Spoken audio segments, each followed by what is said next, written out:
Bismillahirrahmanirrahim. Assalamu alaikum everyone. Welcome back to my another morning vlog video Farjana's Lifestyle. I hope আপনারা সবাই খুব ভালো আছেন। আজ কয়েকদিন পর আবার একটি মর্নিং ব্লগ নিয়ে আপনাদের মাঝে হাজির হয়েছি। অ্যাকচুয়ালি আমি যদি ঝটপট অল্প সময়ে যদি কোনো কিছু অ্যারেঞ্জ করতে পারি, সেই টাইপের কোনো কিছু আপনাদের সাথে শেয়ার করতে আমার অনেক ভালো লাগে। বিকজ টাইমটা সবার জন্যই অনেক মূল্যবান একটা জিনিস। সো টাইমটা মেনটেন করে যদি কিছু করা যায় তাহলে দেখা যায় যে আদার্স যে টাইম থাকে ওই টাইমে অন্য কিছু করা যায়। অ্যাকচুয়ালি সকালে ঘুম থেকে উঠে রান্নাবান্না করাটা আমার কাছে খুব কঠিন কাজ মনে হয়। সো যারা সকালে ঘুম থেকে উঠে আমার মতো রান্নাবান্না পছন্দ করেন না, তাদের জন্য আমার এই ব্রেকফাস্ট ভিডিওগুলো। অফকোর্স সকালে চেষ্টা করতে হবে হেলদি কিছু খাওয়ার, কারণ সকালে খাবারটার উপরেই ডিপেন্ড করে সারাটা দিন কাটবে। আর আমি অলমোস্ট এই জিনিসটা মেনটেন করার চেষ্টা করি। যেহেতু ডিম একটি সুপার ফুড, সো অফকোর্স ব্রেকফাস্টে এই ডিমটাকে রাখার চেষ্টা করবেন। আর এর সাথে আপনারা যখন যেটা পছন্দ করেন, ওটস, রুটি, ব্রেড, আদার্স যেটা পছন্দ করেন সেটা রাখার চেষ্টা করবেন।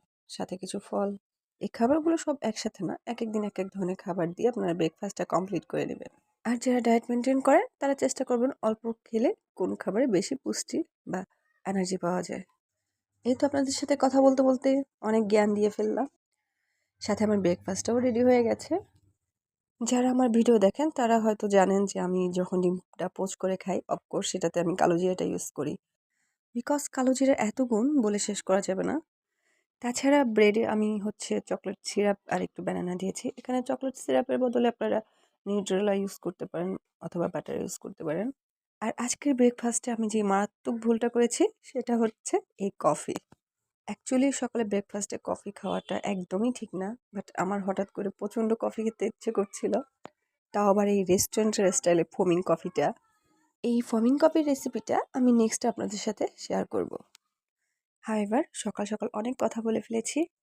সো কেমন লাগলো আজকের মর্নিং ব্লগ ভিডিওটি অফকোর্স কিন্তু কমেন্টস করে জানাবেন। আর এইটা কিন্তু শুধু আপনারা যে ব্রেকফাস্টেই করবেন তা কিন্তু না, এগুলো স্ন্যাক্স হিসেবেও খাওয়া যায়। সো কেমন হয়েছে ভিডিওটি অফকোর্স কমেন্টস করে জানাবেন। আই হোপ আপনারা সবাই অনেক ভালো থাকবেন। Thank you for watching. Allah Hafiz.